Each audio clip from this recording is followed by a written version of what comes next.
कमरे में वापस आ जाती है और अपना स्कूल का काम करने लगती है और फिर परियों की कहानी लिखने लगती है कि अचानक एक अजीब सा वाकया हुआ।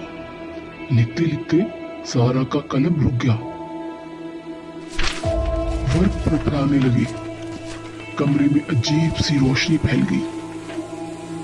फिर फिजा में पुरसरार सरसराहट के साथ एक छोटा सा ह्योला दिखाई दिया जो आहिस्ता आहिस्ता एक हसीनो जमील लड़की में बदल गया।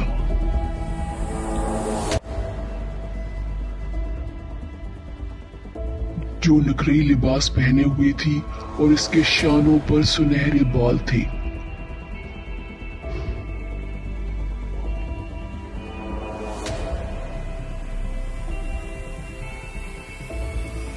तुम कौन हो? मैं सितारा परी हूँ, परिस्तान से।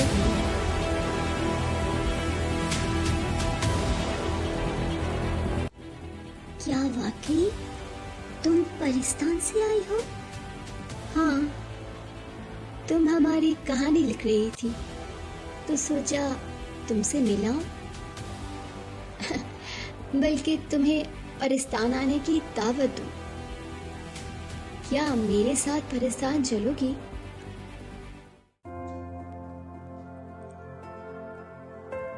हाँ हाँ हाँ, जरूर चलूंगी।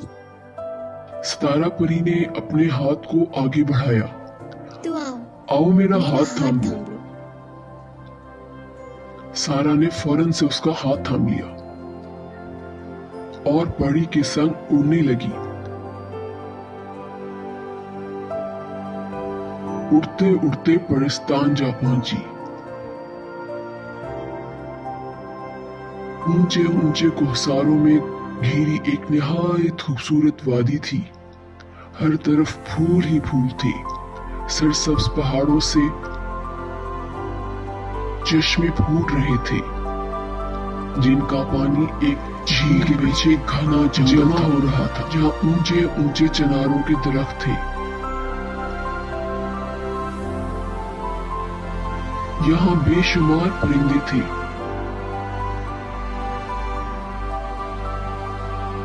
हिरन कलांचे भर रहे थे।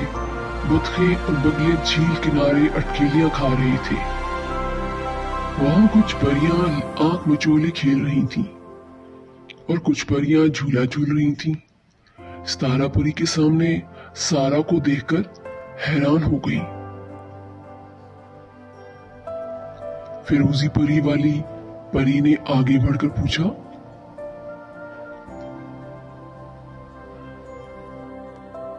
सितारा, ये कौन है?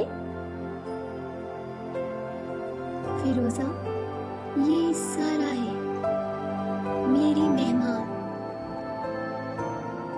तुम बहुत प्यारी हो, तुम बहुत प्यारी हो।